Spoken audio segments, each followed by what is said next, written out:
My name is Reed Blinn with Newmark Grubb Knight Frank. Today, we're pleased to welcome Chris Fiorentino, President of Westchester University, to our City Biz List interview. Welcome, Chris.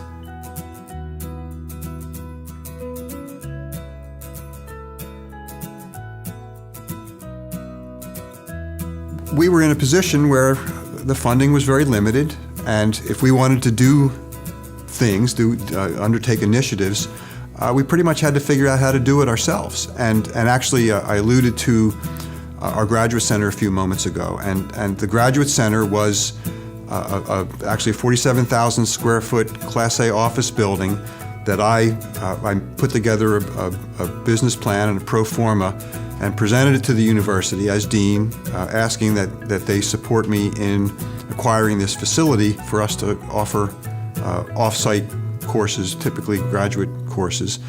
And my premise was that if we could offer our graduate program, primarily the MBA program, at an off-site location, we'd be able to significantly increase enrollments in the MBA programs because people wouldn't have to come to the actual campus, which is challenging in the evening. And what I asked for was that the university support a bond that could be issued to purchase the building. And so I was able to acquire a $7.5 million bond funding to buy this building and fit it out. And the deal was that all the revenue generated in the building would be retained by my college to support the programs. And it was immediately wildly successful. So from the standpoint of being a business dean, it gave me great credibility in the business community because not only was I running a business school and a college of business and public affairs, but I was a successful entrepreneur in my own right because I had this building that was kicking off $1 million+ of net revenue every year that could support the programs in my college. And so I gained this reputation as an entrepreneur. We worked extensively with teams of students and faculty redeveloping the business district in Westchester, which if you go back to the mid-90s, you could stand in the middle of Gay Street and look down and see nothing but vacant storefronts. And we had a lot to do with the Renaissance, the restaurant and art gallery, antique shop Renaissance that's taken place in Westchester. And if you stand in the middle of Gay Street now, you're going to get hit by a car because it's a thriving place. And so we've had great opportunities.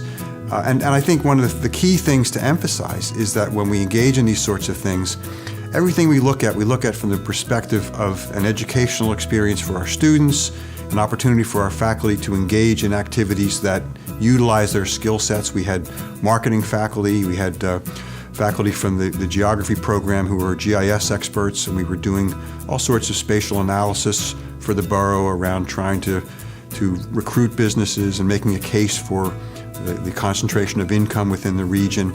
So it became an educational experience for our students, a professional development experience for our faculty, and then a huge benefit to the citizens of the borough and the county in general.